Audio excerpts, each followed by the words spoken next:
Hi, I'm John, and I want to show you a few of the tools that I use to clean my 14-year-old Harman P51 pellet stove.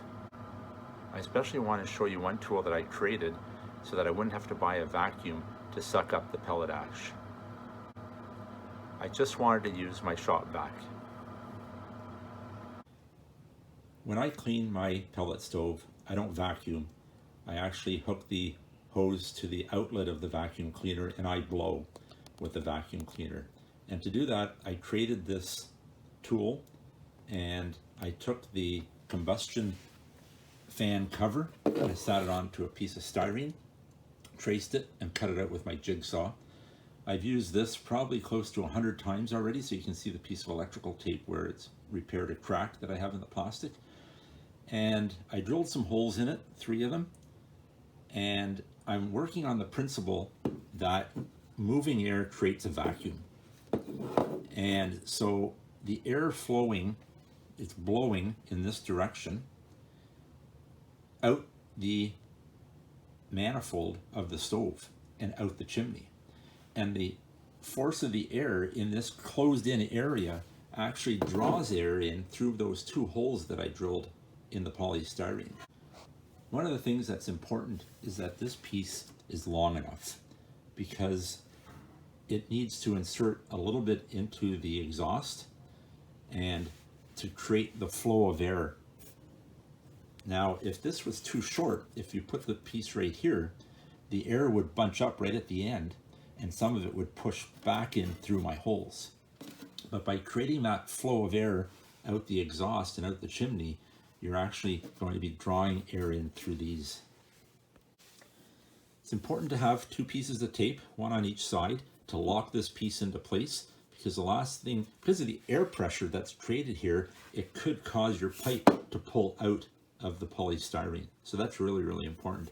Another thing that I did is that my reducer here, I wrapped black electrical tape around it to make sure that these 2 pieces don't separate. Because when you're running on blow with your vacuum cleaner, and if the pipes become disconnected, you're going to create a mess really, really fast. Here's the combustion fan cover. So I'm just going to release it and take it out. I can feel the backdraft right now, the cold air coming in through the stove. And usually I crack a window open while I'm doing this just to balance some of the air in the house. And now this is going to go in here, right, that round tab, and then that has to go into the pipe. Now you don't want it to be so long that it catches the exhaust gas temperature at the other end. So you don't want to stick it in too far, and then you just slide it over. Now it's installed basically like that. To help manage the airflow, I've created this additional piece here.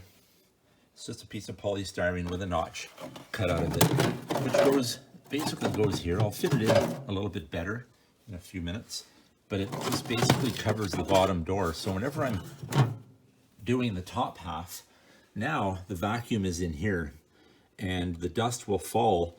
It cannot come out this here area, and the dust will fall and get sucked out the combustion manifold. So that's what we're sort of looking for. So I clean the top half of my stove first, then I clean the bottom half. While I'm cleaning out the bottom half, I remove this, which now all dust is generated in this area and then gets sucked out. So this is used only for while I'm cleaning the top half of the stove. When I turn on the shop vac, I like to do it slowly so that I know that none of the hoses are going to pop off.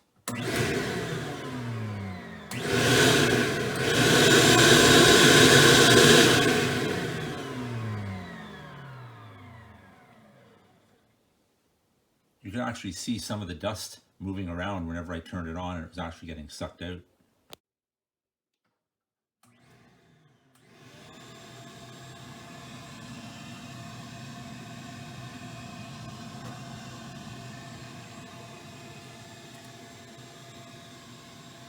There's no dust coming through the door at this point. Do a little sweeping too.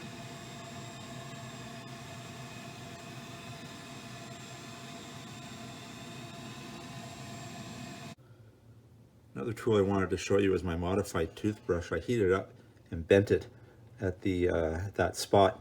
And it's really handy to clean out some of the ash before I start to scrape the slag out. And it just seems to have that right angle to get a lot of the dirt out while I'm cleaning the stove.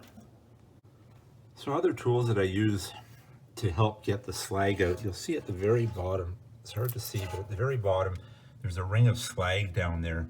And that's always hard to get out using what you're given with the stove. And so I end up using a couple of tools here. I use a bent nail.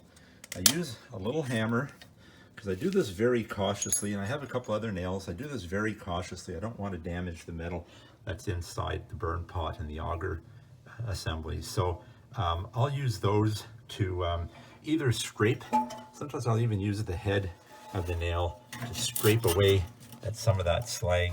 Very hard to see, but let's try to get it out. And like I said, you don't want to be damaging anything in there, so you do have to be careful.